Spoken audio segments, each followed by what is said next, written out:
আল্লাহ রাব্বুল আলামিন সূরাতুল ফাজরের মধ্যে অনেক কয়বার কসম করেছেন, কসম খেয়ে খেয়ে প্রথমে বলেছেন আদ জাতিদেরকে আল্লাহ ধ্বংস করেছেন।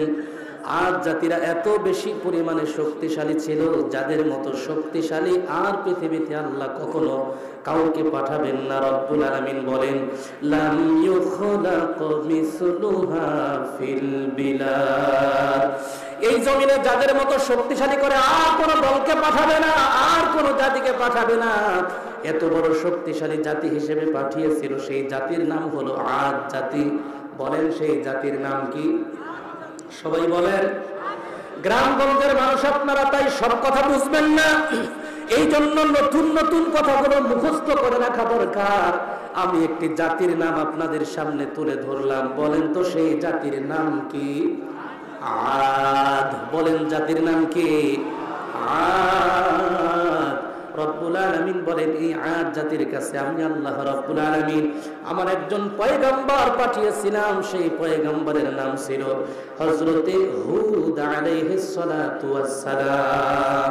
পয়গম্বরের নাম কি? সবাই বলেন পয়গম্বরের নাম কি? হুদ আলাইহিস সালাম। যেই জাতির কাছে এসেছিলেন সেই জাতির নাম কি? আদ জাতি। আদ জাতির কাছে আল্লাহ রাব্বুল আলামিন হুদ আলাইহিস সালামকে পাঠিয়েছিলেন। কেন পাঠালেন? পাঠানোর কারণ হলো আদ সম্প্রদায় পাহাড় কেটে কেটে ঘর বাড়ি বানাতো। আর আরব বিশ্বে যে পাহাড়গুলো আছে আপনারা জানেন, আরব বিশ্বের পাহাড়গুলো হলো পাথরময় পাহাড়। বলেন তো কিসের পাহাড়? পাথরের পাহাড়, পাথরময় পাহাড়। বাংলাদেশে যেখানেই যান সেখানেই শুধু মাটি আর মাটি। পাহাড়গুলো, বাংলাদেশের পাহাড়গুলো মাটির পাহাড়, কিন্তু আরব বিশ্বে মরুভূমির এলাকার মধ্যে দেখবেন তাদের মাটিগুলো হলো পাথরময় বালু, পাথরময় মাটি। তাদের পাহাড়গুলো হলো পাথরময় পাহাড়। এখন পর্যন্ত যারা সৌদি আরবে হজ উমরা করতে গিয়েছেন আপনারা দেখেছেন, এখনো সৌদি আরবে বড় বড় বিশাল বিশাল পাহাড় দেখা যায়, যেগুলো পাথরের তৈরি, পাথর দিয়ে আবৃত করা। আল্লাহ রাব্বুল আলামিন পাহাড় দিয়ে আল্লাহ তাআলা পাহাড় বানালেন পাথর দিয়া। এই সমস্ত পাথরগুলো কেটে কেটে তারা ঘর বাড়ি বানাতো। আমাদের সমাজে যেমন ইট তৈরি করা হয় সিমেন্ট দিয়া, সুন্দর করে, কি সুন্দর করে ইটের ঘর বানানো হয়, বিল্ডিং তৈরি করা হয়। সেই জামানায় সিমেন্ট ছিল না, ইট ছিল না। ইট সিমেন্টের বাহিরে শুধু পাথর ছিল পাহাড়ের। সেই পাথরের পাহাড়গুলো কাটতো, কেটে কেটে নকশা করত, ভিতরে বাড়ি ঘর সুন্দর করে বানাতো, এত চমৎকার করে বানাতো। এই পাথরগুলো কাটার জন্য অত্যন্ত বেশি দরকার ছিল শক্তির দরকার। রব্বুল আলামিন বলেন আমি আল্লাহ তাআলা তাদেরকে শক্তি দান করেছিলাম। জোরে বলুন আল্লাহু আকবার। শক্তি দেওয়ার মালিক কে? সুতরাং শক্তি যে আল্লাহ তাআলা দেন, ওই আল্লাহ তাআলার সঙ্গে যদি আমি আপনি যদি বলি যে আমাদেরও শক্তি কম নাই, দুনিয়ার যত দুর্যোগ আসে, যত সিডর আসে, যত দুনিয়ার ঘূর্ণিঝড় আসে, আর ওই ঘূর্ণিঝড় মোকাবেলার জন্য রাষ্ট্রীয় পর্যায় থেকে যদি বলা হয় ঘূর্ণিঝড় জলোচ্ছ্বাস মোকাবেলার জন্য আমার র্যাপিড অ্যাকশন ব্যাটালিয়ন প্রস্তুত আছে, বিজিবি প্রস্তুত আছে, সেনাবাহিনী প্রস্তুত আছে, পুলিশ প্রস্তুত আছে, তাহলে বলেন দেখি দুনিয়ার দুর্যোগ মোকাবেলার জন্য এই সব বাহিনী কখনো যথেষ্ট হতে পারে নাকি? দুর্যোগ দেয় কে? কথা বলেন, দুর্যোগ কে দেয়? আল্লাহর শক্তির সামনে দুনিয়ার কোন বাহিনীর শক্তির টাইম আছে নাকি? দুনিয়ার কোন বাহিনী টিকবে না। যেই সমস্ত মানুষেরা, যেই সমস্ত নেতাকে তারা বলে দুর্যোগ মোকাবেলায় আমার এই বাহিনী সেই বাহিনী রেডি আছে, আমি বলবো তুমি মুসলমান ঘরের জন্ম নিতে পারো, মুসলমান নাম তোমার দিতে পারো, মাগার তুমি এখন পর্যন্ত মুসলমান হইতে পারো নাই, ঠিক কিনা? আল্লাহর গজবের সামনে দুনিয়ার কোন বাহিনী নাই যে বাহিনী গিয়ে আল্লাহর গজবের মোকাবেলা করবে। আল্লাহর গজবের মোকাবেলা কোনোদিন অস্ত্র দ্বারা করা যায় না, দুনিয়ার কোন বস্তু দ্বারা করা যায় না। আল্লাহর গজবের দুর্যোগের মোকাবেলা করার জন্য একটা অস্ত্র আমাদের কাছে আছে, ওই অস্ত্রের নাম হলো চোখের পানি। কথা বল ঠিক কিনা? আমাদের অস্ত্রের নাম কি? চোখের পানি। আমাদের অস্ত্রের নাম হলো তাহাজ্জুদের নামাজ। আমাদের আমাদের অস্ত্রের নাম হলো সালাতুল হাজাত, আমাদের অস্ত্রের নাম হলো নফল নামাজ, আমাদের অস্ত্রের নাম হলো মহান রব্বে কারীমের কুদরতি পায়ে সিজদায় লুটিয়ে পড়া। এগুলোই হলো আমাদের অস্ত্রের নাম। আমাদের অস্ত্রের নাম হলো বেশি বেশি কোরআন তেলাওয়াত করা। আর রব্বুল আলামিনের এই দুর্যোগ, এই সমস্ত আযাব গজব থেকে রেহাই পাওয়ার জন্য মহান রবের দরবারে দুটি হাত তুলে দোয়া করা। জোরে কোন সুবহানাল্লাহ। এছাড়া যদি পৃথিবীর কোন মানুষ মনে করে আমি মোকাবেলা করব আমার বাহিনী দিয়া, আমি মোকাবেলা করব আমার রাষ্ট্রযন্ত্র দিয়া, বোমবাস্টিং দিয়া, তাহলে তারা হাজারবার তারা সেগুলো নিয়ে মোকাবেলা করতে যেতে পারে, মাগার এক সেকেন্ডের টিকতে পারবে না। বরং মশার কামড় খায় যেমন নমরুদের পেট্টু বাহিনী ধ্বংস হয়ে গেছে, এই বাংলার জমিনের এই পৃথিবীতে বর্তমান নব্য ফেরাউন সন্ত্রাসীরাও ঠিক তেমনি ভাবে করোনায় আক্রান্ত হয়ে ধ্বংস হবে। কথা ঠিক কিনা? এই পৃথিবীর টপ লেভেলের সন্ত্রাসীরা যারা বলেছিল আমরা করোনার চেয়েও শক্তিশালী, ওরা বলে আমরা করোনার চেয়ে শক্তিশালী। আল্লাহ বলে না রে বেটা না, করোনার চেয়ে শক্তিশালী যদি হচ্ছিস তাহলে এই কথা বলার সময় তোর নাকের মধ্যে মাস্ক পরা ছিল কেন? করোনার চেয়ে যদি শক্তিশালী হও নাকের ফুটা বন্ধ করলা কেন? বলে নাকের ফুটা বন্ধ করেছি যাতে নাক দিয়ে করোনা ঢুকতে না পারে। কথা বলবে না? ওরা মুখ ডাকে, নাক ডাকে, গ্লাসের বক্সের ভেতরে লুকায় লুকায় পালায় পালায় সংবাদ সম্মেলন করে। ওদের যত ফুটা আছে সব বন্ধ করে যাতে করোনা ঢুকতে না পারে। একটা মাস্কের জায়গায় 7টা মাস্ক পরে তবুও করোনা তাদের ছাড়ে না। কারণ আল্লাহ ওদের দিয়েছিলেন ঘোষণা, দুর্নীতি করো না, যদি করো দুর্নীতি আমি পাঠিয়ে দেব করোনা। ঠিক কিনা? আমার আলেমদেরকে নির্যাতন করো না, যদি আলেমদেরকে নির্যাতনের স্টিমুলার চালাও তাহলে আমি আল্লাহ পাঠিয়ে দিব করোনা। তোমরা দুনিয়ায় টেন্ডারবাজি করো না, মদ গাঁজা হিরোইন খাও না, দুনিয়া অশান্তির করো না, তাফসীর মাহফিল গুলোতে 144 জারি করো না, 144 দ্বারা জারি করে তাফসীর মাহফিল বন্ধ করো না, যদি করো পাঠিয়ে দিব করোনা। শুধু তাই নয় রে মুসলমান, এই জমিনে আল্লাহর কোরআনের সঙ্গে গাদ্দারি করো না, মসজিদ মাদ্রাসা বন্ধ করো না, যদি বন্ধ করো আমি আল্লাহ পাঠিয়ে দেব করোনা। যারা বলেছিল ক্বালু মান আশাদ্দু মিন্না কুওয়া, কিছু কিছু মানুষ পৃথিবীতে ছিল যারা বলতো যে আমরা তো অনেক শক্তিশালী মানুষ, কিন্তু আল্লাহ বলেছে তুমি শক্তিশালী না, শক্তিশালী একজন, আওয়াজ দিয়ে বলেন তিনি কে? আল্লাহ রাব্বুল আলামিন এই কথাটি কোরআনুল কারীমে স্পষ্ট করে বলেছেন, বান্দারে শোন, ওই আদ জাতির গ্রুপ একটা ছিল, আদ জাতি দুনিয়া থেকে ধ্বংস হওয়ার পর আরেকটি জাতি এসেছিল, যেই জাতির নাম হলো সামুদ জাতি। বলেন কোন জাতি? সামুদ জাতি।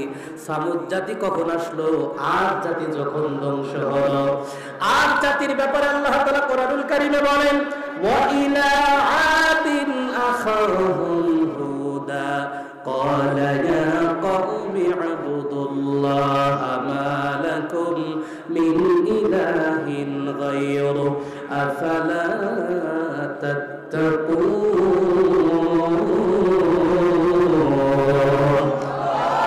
আল্লাহ রাব্বুল আলামিন বলেন, আমি তাদের ভাই হুদ আলাইহিস সালামকে তাদের কাছে প্রেরণ করলাম।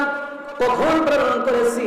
আদ জাতি যখন পাথর কেটে কেটে তারা কি সুন্দর করে ঘরবাড়ি বানায়, পাহাড় কেটে, এরপরে পাথর কেটে এক পর্যায়ে তারা মনে করলো আমরা এত বড় শক্তিশালী, এই শক্তির একটা বড়াই দেখাতে হয়, সেটা হলো দুনিয়ার সমস্ত নবীরা একজন খোদার গোলামি করে, আমাদের শক্তি কি কম, আমরা আমাদের খোদা আমরা নিজেরাই বানিয়ে ফেলবো। জোরে বলেন নাউজুবিল্লাহ। এই জন্য তারা পাথর কেটে কেটে মূর্তি বানালো। বলেন কি বানালো? মূর্তি বানালো, মূর্তি বানানোর পরে তারা বলে আমরা তো মূর্তির ইবাদত করব। এইবার তারা মূর্তি পূজা শুরু করে দিল। রব্বুল আলামিন আদ জাতির জন্য হুদ আলাইহিস সালামকে পাঠালেন, নবীকে জানিয়ে দিলেন, জানিয়ে দাও, সতর্ক করে দাও, যাতে করে তারা মূর্তির ইবাদত ছেড়ে দিয়ে একমাত্র শুধুমাত্র ইবাদত করতে পারে। জোরে গণকা আল্লাহ রাব্বুল আলামিন বলেন, তখন তারা ঘোষণা দিল, আমার ঘোষণা দিল, আদ জাতিকে ঘোষণা দিল, ইয়া কওম, হে আমার কওমেরা, উবুদুল্লাহ, তোমরা আল্লাহর ইবাদত করো, বندگی করো, মা লাকুম মিন ইলাহিন গায়রু, তোমাদের জন্য আল্লাহ ছাড়া কোনো ইলাহ নাই, ইবাদতের উপযুক্ত পৃথিবীতে আর কোনো কেউ নাই, সুতরাং তোমরা একমাত্র ইবাদত করো। জোরে বলেন কার? আল্লাহর ইবাদত করার জন্য যখন ঘোষণা দিলেন, আর ডাক দিয়ে বললেন, আদ জাতি রে, তোমরা যে মূর্তি পূজা করো, তোমাদের কি একটু ভয় লাগে না? একটু কি খারাপও লাগে না? আফালা তাত্তাকুন, তোমাদের এই শক্তি আছে, এই শক্তি যিনি দিয়েছেন তিনি কে? ধরে বলেন, তিনি কে? হুদ আলাইহিস সালাম বলেন, তোমাদের কি একটু ভয় করে না সেই রবের, যে রব তোমাদেরকে সৃষ্টি করেছেন, এত শক্তি দিয়েছেন, সুতরাং তাকে ভয় করো। তারা যখন ভয় করলো না, এরপরে হযরতে হুদ আলাইহিস সালাতু ওয়াস সালাম তাদেরকে আবার বোঝানো শুরু করলেন, যদি তুমি বিরত না হও মূর্তি পূজা থেকে, আল্লাহর পক্ষ থেকে গজব এসে যাবে। ওয়াযকুর আখা আদ إذ أنذر قومه بالأحقاف وقد خلت النذر من بين يديه ومن خلفه ألا تعبدوا إلا الله إني أخاف عليكم عذاب يوم عظيم। তাদেরকে সতর্ক করা শুরু করলেন, তোমরা এই মুহূর্তে আল্লাহ রাব্বুল আলামিনের বندگی করো, ইবাদত করো, তোমাদেরকে আল্লাহ যে শক্তি সামর্থ্য দিয়েছে, তোমরা যা কিছু করতেছো সব কিছু করার পেছনে তোমরা তো একমাত্র আল্লাহর সঙ্গে শিরক কুফরে লিপ্ত হয়ে গেছো। সুতরাং তাদেরকে সতর্ক করতেছেন, তোমাদের ডানে বামে সামনে পেছনে সব সাইডে তোমরা যে কোনো জিনিসের ইবাদত করবা, তোমার ইবাদত করার জন্য একমাত্র শুধুমাত্র ইলাহ রয়েছেন একজন। আওয়াজ দিয়ে বলেন, তিনি কে? আল্লাহ তা'বুদু ইল্লাল্লাহ, আল্লাহ ছাড়া কারো ইবাদত করো না, একমাত্র আল্লাহর ইবাদত করো। আর তুমি যদি আল্লাহর ইবাদত না করো, তাহলে আমি হুদ তোমাদেরকে জানিয়ে দেই, ইন্নী আখাফু আলাইকুম আযাব ইয়াউমিন আযীম, আমার আল্লাহর পক্ষ থেকে তোমাদের উপর কঠিন আযাব আসবে, সেই আযাবটার আমি ভয় করতেছি। জোরে কর আল্লাহু আকবার। আযাবগুলো কেমনে আসে শোনা দরকার আছে না নাই? খুব মনোযোগ দিয়ে শুনবেন। এইবার সতর্ক করলেন, আমার ভয় হয় তোমাদের কাছে আল্লাহর পক্ষ থেকে বিকট একটি আযাব আসবে, যে আযাবের মোকাবেলা করার ক্ষমতা দুনিয়ার কোন ঘুষের নাই, ডোনাল্ড ট্রাম্পেরও নাই। ঠিক কি না?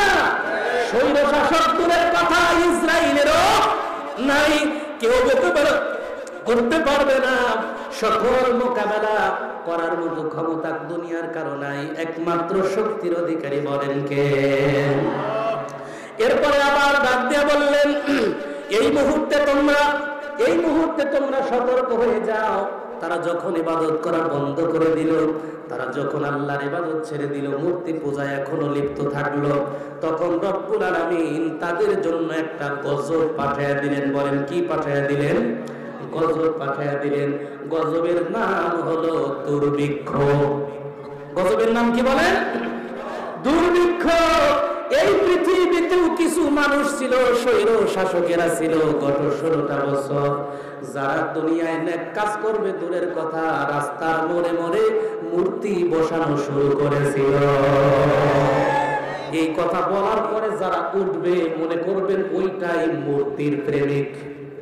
কথা বল, ওইটাই সেই স্বৈর শাসকের গোলাম। কথা বলেন না কেন? এখন যেগুলো উঠবে ওগুলো চিহ্নিত করে রাখবেন এলাকার মধ্যে, এগুলো কারা? কারা সেই মূর্তি পূজারী? কারা সেই মূর্তি প্রেমিক? যারা মসজিদ ভেঙে দিয়েছে, অথচ মূর্তি করেছে, মূর্তি করার পেছনে কোটি কোটি টাকা খরচ করেছে, কিন্তু ইসলাম রক্ষার জন্য তাদের কোনো পয়সা খরচ করতে চায় না, বরং উল্টা মাদ্রাসা মসজিদ ভেঙে দেওয়ার পরিকল্পনা হয়েছে। ঠিক কিনা? ওরা যখন রাস্তার মোড়ে মোড়ে মূর্তি বানায়, ঢাকা শহর ছিল মসজিদের শহর, সেই ঢাকা শহরের মসজিদের শহরটাকে তারা মূর্তির নগরে পরিণত করেছিল। কথা বলেন না ঠিক কিনা? আজকে আমি আসার সময় দেখলাম আপনাদের এদিকে, আপনাদের এই জেলার মধ্যে কিশোরগঞ্জ আসার সময় দেখলাম এক রাস্তার মোড়ে দুইটা মূর্তি ভেঙে কল্লাটা আগে ছিল উঁচায়, এখন হয়েছে নিচু, আর পিছনটাও উপরে উঠে গেছে। এগুলো মূর্তি কখনোই মানুষকে শান্তি দিতে পারে না। মূর্তি হলো বানানোর কাজ হলো মুশরিকদের, ইহুদিদের, খ্রিস্টানদের, আদ জাতিদের, যারা পৃথিবীতে অশান্তি সৃষ্টি করেছিল তারাই মূর্তি বানিয়েছে। যারা মূর্তি বানায় না তারা অশান্তি সৃষ্টিকারী হয় না। যারা মূর্তি বানায় ওরা পৃথিবীর নিকৃষ্টতম ফিতনা সৃষ্টিকারী বানানো। ঠিক কিনা? বিশ্বাস হয় না আপনাদের? এই ভারতের মোদি ওর পুরা বাহিনীগুলো দিয়া ভারতের মধ্যে যেই পরিমাণে মূর্তি বানানো শুরু করেছে, মসজিদকে ভেঙে টুকরা টুকরা করে তারা বাবরি মসজিদ ভেঙে তারা মন্দির বানিয়েছে। ওই মন্দির তারা বানিয়েছে, মসজিদ ভেঙেছে।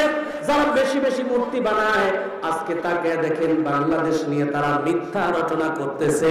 তাদের মিডিয়ার মধ্যে বাংলাদেশ সম্পর্কে শুধু মিথ্যা গুজব তথ্য, একটাও সঠিক তথ্য তারা দিচ্ছে না। যারা সোশ্যাল মিডিয়ায় চোখ রাখেন তারা দেখেছেন বাংলাদেশের হিন্দুরা নাকি অশান্তিতে আছে, অথচ বাংলাদেশের হিন্দুরা নিজেরাই সাক্ষী দিতেছে আমরা বাংলাদেশে আছি যেন আমরা মায়ের কোলে শুয়ে আছি, এতটা শান্তিতে আমরা আছি। অথচ ভারতে বসে বসে তারা বাংলাদেশ না দেখেই তারা নিজেরা নিউজ করতেছে, বলে বাংলাদেশে একটা হিন্দু শান্তিতে নাই। নাউজুবিল্লাহ বলেন না। এই মিথ্যা কথা যারা ছড়াচ্ছে ওরাই হলো মূর্তি বানানোওয়ালা মোদির দালাল। ঠিক কিনা? ওরা যেমন ভারত থেকে মিথ্যা কথা ছড়ায়, আমার বাংলার জমিনেও ওই ভারতের দালাল আমলের দালাল ছিল, যেই দালালের বাচ্চাগুলো গোটা 16 বছর পর্যন্ত মিথ্যা নিউজ করে বাংলাদেশে টুপিওয়ালা গাড়িওয়ালাদেরকে জঙ্গিবাদ বলে ট্যাগ দিয়েছে। আপনার এই মাদ্রাসা থেকে কয়জন জঙ্গি বের হয়েছে এ পর্যন্ত? কথা বলেন না কেন? একটাও যদি আপনার মাদ্রাসা থেকে জঙ্গি না বের হয় তাহলে ওরা বলল মাদ্রাসা হলো জঙ্গিবাদের আড্ডাখানা, কারখানা। মাদ্রাসা যদি জঙ্গিবাদের কারখানা হয়, একটা মাদ্রাসাও তো দুই গ্রুপের সংঘর্ষে কোনোদিন বন্ধ হলো না। তোমরা যে স্কুল কলেজ ভার্সিটিদেরকে তোমাদের সোনার ছেলে বানাও, ওই সোনার ছেলে যেখান থেকে তৈরি হয় আমরা কয়েকদিন পরে পরে দেখি রামদা পিস্তল নিয়ে তারা দুই গ্রুপের সংঘর্ষে অনির্দিষ্ট কালের জন্য তাদের স্কুল কলেজ বন্ধ হয়। সুতরাং এই সমস্ত মিথ্যাচারীদের বিরুদ্ধে আমাকে আপনাকে অবশ্যই ভূমিকা পালন করা লাগবে। আর একবার যদি বাংলাদেশ নিয়ে কেউ মিথ্যা নিউজ করে ওদের দাঁত ভাঙা জবাব দেওয়ার জন্য প্রত্যেকে প্রস্তুত চলে বলেন আছেন না? ময়দানেতে যেতে তোমাকে হবে, প্রয়োজনে সব রক্তটুকু জমিনেই ঢেলে দেবে। ময়দানেতে যেতে তোমাকে হবে, প্রয়োজনে সব রক্তটুকু জমিনেই ঢেলে দেবে। তবুও বিজয় আনতেই হবে, মানব না পরাজয়। তবুও বিজয় আনতেই হবে, মানব না পরাজয়। বিপ্লব মানে জীবন দেয়া বসে থাকা নয়, সে কোনদিন আসবে না রে করো যদি ভয়। বিপ্লব মানে জীবন দেয়া বসে থাকা নয়, সে কোনদিন আসবে না রে করো যদি ভয়, করো যদি ভয়। ঠিক কিনা? সুতরাং আর বসে থাকার সবার সময় এসেছে। এই মুহূর্তে আল্লাহর কোরআনুল কারীম আমাদের থেকে জানিয়ে দিচ্ছে বান্দারে, ও পৃথিবীর মানুষেরা, আল্লাহর গোলামেরা সব, এই মুহূর্তে তোমাদের জন্য বাংলার জমিনকে উর্বর করে দেওয়া হয়েছে। এখনো যদি তোমরা কোরআনের রাজ কায়েম করতে না পারো, কোরআনের যদি সিংহাসন তোমরা তৈরি করতে না পারো, কোরআনের সংবিধান যদি বাংলার আকাশে উড়াতে না পারো, তাহলে আর সামনে মনে হয় বেশি সুযোগ নাই। সুতরাং এখনই বাংলার জমিনকে কলুষিত মুক্ত করে আল্লাহর কোরআনের সংবিধান কায়েম করা জয় বলেন দরকার আছে না? রাজি আছেন তো? নাকি সামনে এক প্যাকেট বিড়ি খাবেন আর ওদেরকে সিল মারবেন? দিবেন না কোনদিন? কথা বলেন। এই দোষ তো আর ওদের না, দোষ তো আমার আপনার। এক প্যাকেট বিড়ির লোক সহ্য করতে পারেন না, ওদেরকে সিল মেরে দেন। 500 টাকার বিনিময়, 100 টাকার বিনিময় চরিত্রহীন ব্যক্তিদের পক্ষে স্লোগান দিয়ে বলেন অমুক ব্যক্তির চরিত্র ফুলের মতো পবিত্র, অথচ বেচারা নামাজ পড়ে না, জীবনে এক ওয়াক্ত, গাঁজা খায় মোটামুটি 5 ওয়াক্ত। আর শুধু তাই নয়, ওরা জিনা ব্যভিচার করে হয়ে গেছে চিরতরে শয়তানের মতো।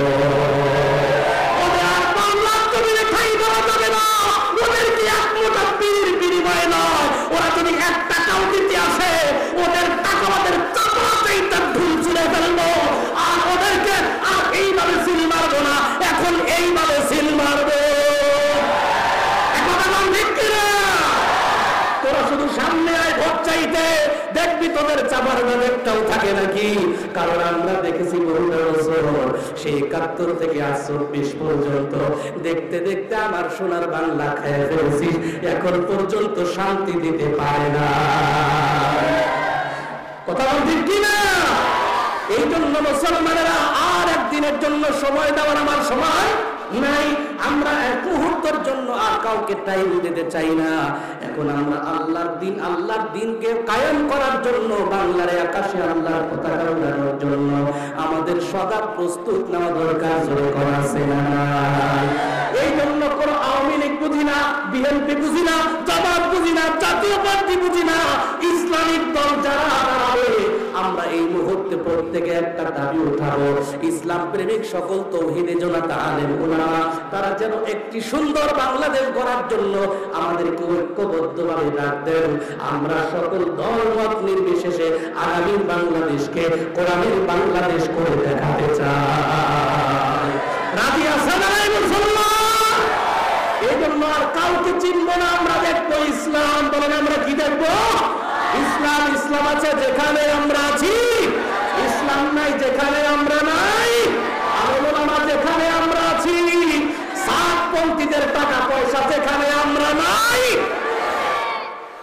আপনারা জানেন কি জানেন না আমি জানি না, এই দেশে ইসরায়েলের পক্ষ থেকে কোটি কোটি ডলার এসেছে। বিশ্বাস কি আপনার হয়? আপনার না হলে আমি নিজে বিশ্বাস করি। কেন? কারণ হলো আমার পকেটেও সেই টাকা ঢুকেছে। কোন টাকা বলেন?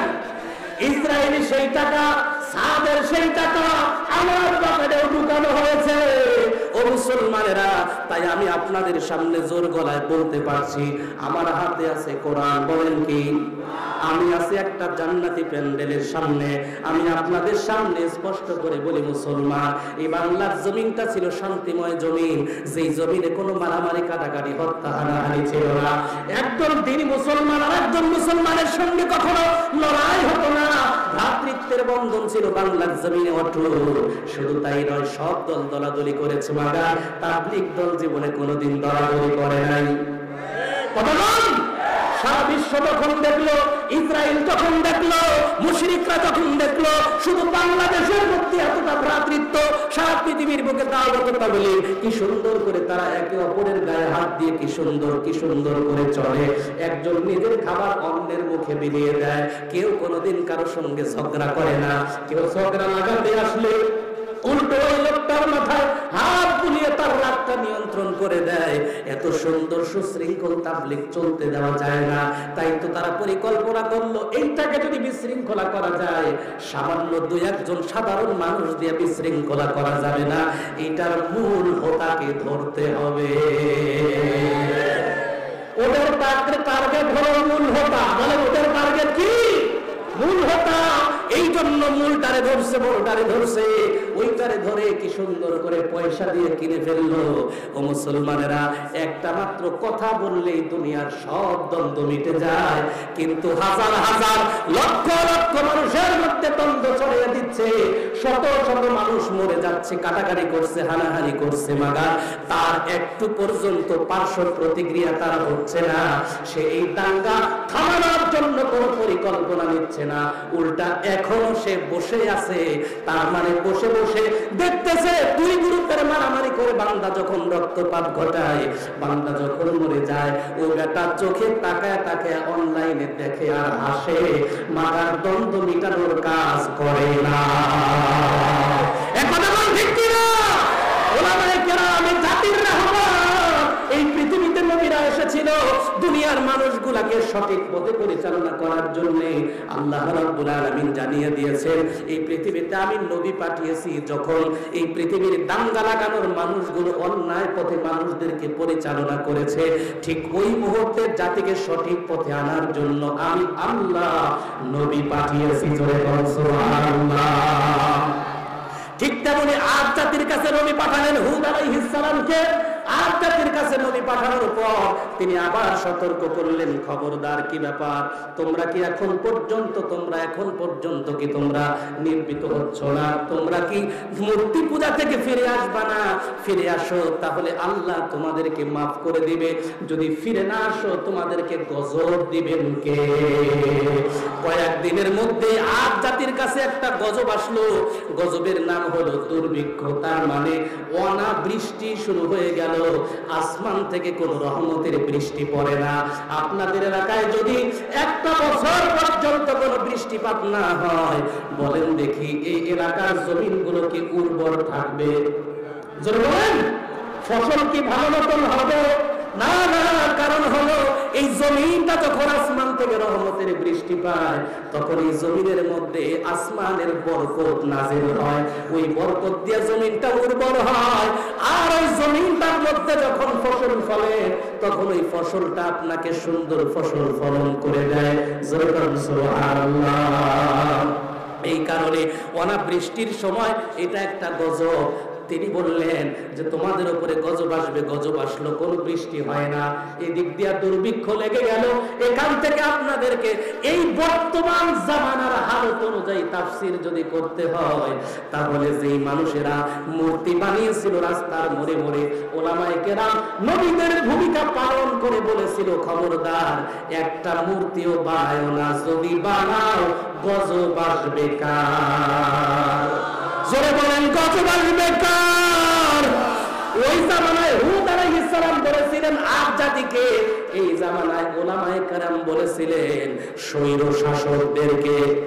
কতক্ষণ যখন তারা শুনল না, আসলো দুর্ভিক্ষ, অনাবৃষ্টি, এই জামানায় আলেমদের কথা যখন শুনল না, ওদের প্রধান নিজেই হাসিনা ম্যাডাম ঘোষণা দিল, আগামী 24 সাল আসতেছে দুর্ভিক্ষের বছর। কোরআনের সাথে মিলছে কি মেলে নাই? কথা বলেন, না মিললে বুঝবেন, না মিললে বলবেন হুজুর মেলে নাই। ওই জামানায় নবীরা সতর্ক করেছিল, মূর্তির বিরুদ্ধে বলেছিল, তারা শোনে নাই, দুর্ভিক্ষ এসেছে। এই জামানায় আলেমরা বলেছে মূর্তি বানায় না, গজব আসবে যখন শোনে নাই, ওরাই ঘোষণা দিচ্ছে 24 সাল দুর্ভিক্ষের সাল হবে। কথা বলেন। এরপরে তাকে দেখেন জিনিসপত্রের দাম বাড়তে শুরু করলো। কতদিন আমরা বৃষ্টি পাইলাম না, ঢাকা শহরে গলিতে গলিতে বৃষ্টির জন্য প্রার্থনা করা লাগলো। কথা বলেন ঠিক কিনা?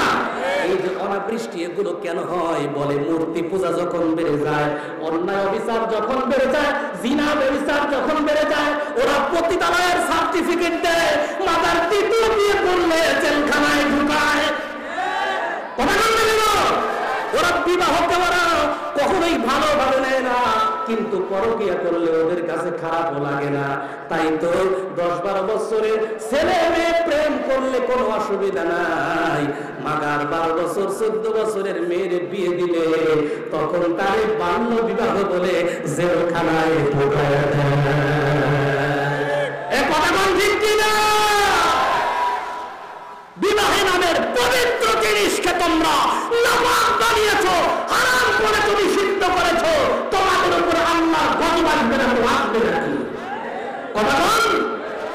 অন্যায় কাজকে তুমি বাধা দিচ্ছ না, তুমি ইফতিজিং বন্ধ হওয়ার আইন করছো, মাগার পর্দার বিধান সংসদ থেকে বাদ দিয়েছো। কথা বলতে গেল সংসদ থেকে পর্দার বিধান বাদ দিয়ে ইফতিজিং থেকে রক্ষা করার হাজারো আইন করলে এই আইন এক সেকেন্ডের জন্য বাস্তবায়ন হতে পারে না। আল্লাহ রাব্বুল আলামিন জানিয়ে দিলেন, বান্দারে এই দুর্ভিক্ষ আর গজব তোমাদের কাছে আসবে, সুতরাং মূর্তি পূজা বাদ দিয়ে দাও, মূর্তি ভেঙে ফেলো। মূর্তি ভেঙে ফলে শান্তি দিবেন জোরে কনকে। আল্লাহ রাব্বুল আলামিন যখন তাদেরকে অনাবৃষ্টি দিল, কোনো ফসল নাই, এই মুহূর্তে রাব্বুল আলামিন জানিয়ে দিলেন হুদ আলাইহিস সালামকে, হুদ তুমি যাও তোমার জাতিকে বলো, তারা যদি বৃষ্টি চায়, দুর্ভিক্ষ থেকে যদি মুক্তি চায়, তাহলে আমি আল্লাহর পক্ষ থেকে ঘোষণা হলো তাদেরকে তওবা করতে বলো, ইস্তিগফার করতে বলো, তাহলে আমি আল্লাহ তাআলা তাদের তওবা কবুল করব, অনাবৃষ্টি দূর করব, দুর্ভিক্ষ দূর করে আমি আল্লাহ এই জমিনে উর্বর ফসল তাদেরকে দান করে দেব। রব্বুল আলামিন বলেন, ওয়া কওমি ইস্তাগফিরু রাব্বাকুম সুম্মা তুবু ইলাইহি ইউরসিলিস সামাআ আলাইকুম মিদরারা ওয়া ইয়াজিদকুম কুওয়াতান ইলা কুওয়াতিকুম ওয়া লা তাতাওয়াল্লাউ মুজরিমিন। আল্লাহ রাব্বুল আলামিন বললেন, তোমার অনুসারীদেরকে, তোমার জাতিকে তুমি এই মুহূর্তে সতর্ক করে দাও, হে আমার কওম, ইস্তাগফিরু রাব্বাকুম, তোমরা তওবা করো, মূর্তি বানানো বন্ধ করো, আর তোমরা ইস্তিগফার করো।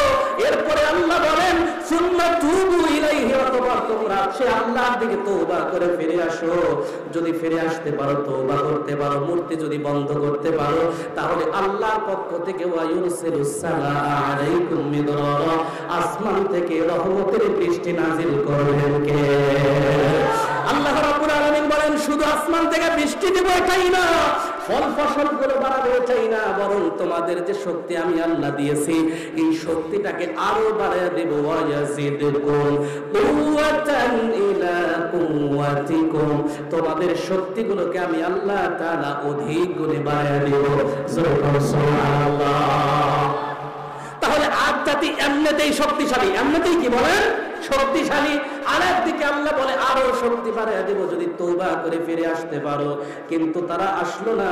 রব্বুল আলামিন তাদেরকে ঘোষণা দিলেন, খবরদার আর দুনিয়ায় দাঙ্গা করো না, হাঙ্গামা করো না, পাপাচার করো না, ওয়ালা তাতাওয়াল্লাউ মুজরিমিন। কিন্তু তারা ক্ষান্ত হলো না, পাপাচার থেকে আল্লাহ নিষেধ করলেন, কিন্তু তারা যখন তাদের এই অন্যায় অপকর্মের মধ্যে অটল থাকলো, আল্লাহ বলেন তাদের অপরাধ কি কি ছিল, কিসের কারণে আমি আল্লাহ তাদেরকে ধ্বংস করেছি। আল্লাহ বলেন, فَأَمَّا عَادٌ فَاسْتَكْبَرُوا فِي الْأَرْضِ بِغَيْرِ الْحَقِّ وَقَالُوا مَنْ أَشَدُّ مِنَّا قُوَّةً।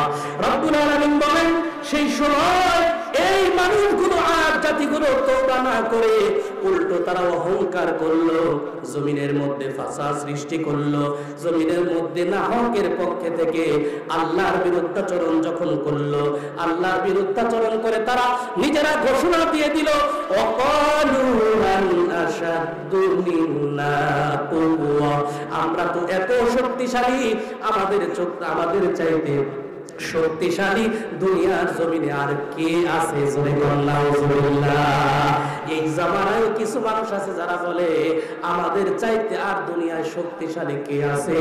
ওরা এইভাবে নিজে কথা বলতে পারে না, অথচ বলে আমরা করুণার চেয়েও শক্তিশালী। ঠিক না? সুতরাং এই কথা বললে তোমাদের ধ্বংস অনিবার্য, কোনো সন্দেহ নাই। রব্বুল আলামিন তাদেরকে ধ্বংস করে দিলেন।